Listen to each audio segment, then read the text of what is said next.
Hello दोस्तों, आपका स्वागत है बेबी मम्मी हेल्प मी। आज का ये वीडियो उन लोगों के लिए बहुत ही यूज़फुल होने वाला है जिनके बच्चे बड़े तो होते जा रहे हैं लेकिन आज भी तोतली जुबान में बात करते हैं। आपका बच्चा 5 साल से भी बड़ा हो चुका है लेकिन अभी भी जो उसका बोलने का तरीका है या जैसे आपका बच्चा बोलता है आपको उसकी कुछ बातें समझ नहीं आती हैं। तो आज का ये टॉपिक है कि अगर आपका बच्चा भी तोतली ज़ुबान में बात करता है तो आप ऐसा क्या कर सकते हैं घर में ही जिससे आपके बच्चे की जो बोलने की क्रिया है वो ठीक हो सके। घर में ही आप बच्चे को स्पीच थेरेपी कैसे दे सकते हैं। वीडियो को एंड तक देखिएगा, वीडियो बहुत ही फ़ायदेमंद होगा आप लोगों के लिए। और अगर आज का ये वीडियो आप लोगों को अच्छा लगे तो चैनल को ज़रूर सब्सक्राइब कीजिएगा। देखिए, बच्चों को तोतली जुबान सुनने में भले अच्छी लगती हो लेकिन देखिए आपको अच्छा लग रहा है कि आपका बच्चा तोतला बोलता है, बहुत ही क्यूट लगते हैं और भोले से लगते हैं बच्चे, लेकिन बड़े होने के साथ साथ ये चीज़ आपको शर्मिंदगी ला सकती है। इसलिए सही समय पर बच्चों के तोतलेपन को दूर करना बहुत ही ज़्यादा ज़रूरी होता है। बच्चों को अच्छी आदतें सिखाना बेहद ज़रूरी होता है जिससे कि बड़े होने पर उन्हें किसी भी तरह की दिक्कतों का सामना ना करना पड़े। इसी में से एक होता है बच्चे के बोलचाल का तरीका। कई बार बच्चे बचपन में जो तोतली जुबान से बोलते हैं वैसे ही बड़े होते हुए भी बोलते हैं। बच्चों की तोतली जुबान बड़े होने पर उन्हें शर्मिंदगी और मजाक का कारण बना सकती है। ऐसे में ज़रूरी है कि सही समय पर आप बच्चे की जुबान के तोतलेपन को ठीक करने का प्रयास करें। देखिए, कब समझे कि बच्चा आप तोतली जुबान में बोल रहा है। बच्चे जब बोलना शुरू करते हैं तो उनके शब्द साफ नहीं सुनाई देते हैं। ऐसे में पहले वो बहुत सारे अक्षरों को साफ नहीं बोल पाते हैं। आमतौर पर बच्चा जब 3 साल का रहता है तो उसकी जुबान तोतली रहती है, लेकिन जब बच्चा 5 साल के करीब पहुंचकर भी तोतली जुबान में ही बोल रहा है और शब्दों का उच्चारण साफ समझने लायक नहीं है तो मानना पड़ेगा कि बच्चा तुतलाने लगा है। अब बात करते हैं कि तुतलाने की समस्या क्यों होती है। देखिए, बच्चों के तुतलाने की समस्या के कई कारण हो सकते हैं जिसके बारे में पेरेंट्स को सही समय पर पता लगाना जरूरी है जिससे कि बच्चे की मदद कर सकें और बच्चे को ठीक तरीके से बोलना सिखाया जा सके। आमतौर पर बच्चों के तोतलेपन के जो कारण हैं वो कुछ इस प्रकार होते हैं, जैसे कि ज़्यादातर बच्चों के तुतलाने की वजह शब्दों को ठीक से ना समझना और सही आवाज़ ना निकाल पाना होता है। कई बार बच्चे की जीभ में मुंह में सही जगह नहीं होती जिसकी वजह से जुबान से साफ आवाज़ नहीं आती है। कुछ बच्चों की जीभ चिपकी हुई भी हो सकती है जिसकी वजह से भी बच्चे तुतलाते हैं।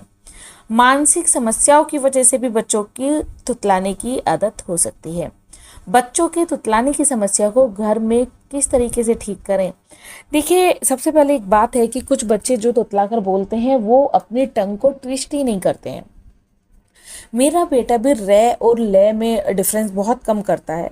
और जहाँ ले बोलना है वो रे बोलता है। अगर मैं उससे राम की बात करूँ, राम बोलना है तो वो लाम बोलेगा। तो वो टंग ट्विस्ट नहीं करता है, आपको लगेगा ये ले बोल रहा है। तो बच्चे जब टंग ट्विस्ट नहीं करते हैं तो भी बच्चे तुतलाने लगते हैं।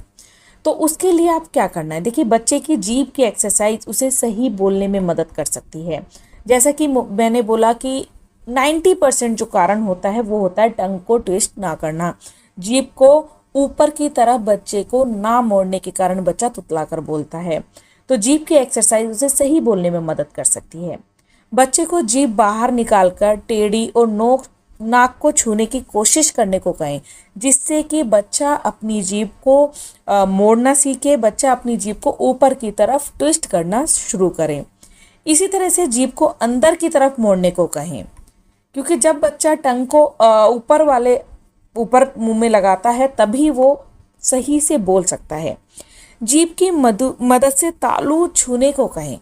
ये कुछ एक्सरसाइज बच्चे को जीभ चलाने के लिए प्रेरित करेगी और वो साफ जुबान में बोलने लगेगा। अब बात आती है कि घर पर ही स्पीच थेरेपी कैसे दें। देखिए, आप चाहें तो उसे घर में भी स्पीच थेरेपी दे सकते हैं। इसमें उसे शब्दों के सही उच्चारण करने का तरीका सिखाएं और धीरे धीरे बोलने को कहें जिससे कि उसकी आवाज़ बिल्कुल साफ निकले और तोतलापन सुनाई ना दे। कुछ घरेलू नुस्खे भी मदद कर सकते हैं। जैसे कि दादी नानी का मानना है कि बच्चे तो काली मिर्च और बादाम को साथ में पीसकर खिलाने से बच्चे का तोतलापन कम होता है।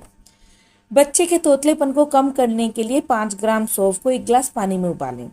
इस पानी के आधा हो जाने के बाद इसमें 50 ग्राम मिश्री डालें। इस मिक्सचर को 1 गिलास दूध में मिलाएं और कुछ देर उबलने दें। ये दूध बच्चे को रोज पीने को दें। रोजाना इस दूध को पीने से बच्चे के तोतलेपन पर काफी असर पड़ता है। बच्चे को दूध में छुआरा उबालकर रात को सोने से पहले देने से भी तोतलेपन पर असर पड़ता है। फिटकरी में कई सारे गुण होते हैं। बच्चे का तोतलापन ठीक करने के लिए फिटकरी को भूनकर मुंह में कुछ मिनट रखने को बोलें। ध्यान रहे कि बच्चा फिटकरी को ना निगले, इससे बच्चे के तोतलेपन पर असर पड़ेगा। माता पिता को किस बात का ध्यान रखना जरूरी होता है? देखिए, बच्चे के तोतलेपन को ठीक करने के लिए पेरेंट्स को अपने उच्चारण पर भी ध्यान देना होगा। बच्चे के सामने कोई भी शब्द तोतली जबान में ना बोले, नहीं तो वो नकल करने लगता है। अगर बच्चा प्यार में बार बार ऐसा बोलता है तो उसे हर बार टोककर सही शब्दों को बोलने के लिए कहें। बचपन से ही बच्चे की तोतली जुबान को सुनकर खुश होना और प्रशंसा करने के बजाय सही बोलने पर ध्यान दें। इससे बच्चा बचपन से ही सही शब्दों का उच्चारण करने लगेगा और ये बच्चे को सही बोलने में काफ़ी मदद करेगा। जो सबसे मेन एक्सरसाइज और सबसे सही एक्सरसाइज होती है वो होती है दोस्तों शब्दों का सही उच्चारण और टंग को ट्विस्ट करना। तो ये चीज़ें आप लोगों को काफ़ी मदद करेंगी और उम्मीद करूँगी कि आज की ये इन्फॉर्मेशन आप लोगों के लिए काफ़ी यूज़फुल साबित हो। यूज़फुल लगे तो चैनल को ज़रूर सब्सक्राइब कीजिएगा। Thank you for watching baby mummy help. Thank you. नमस्कार।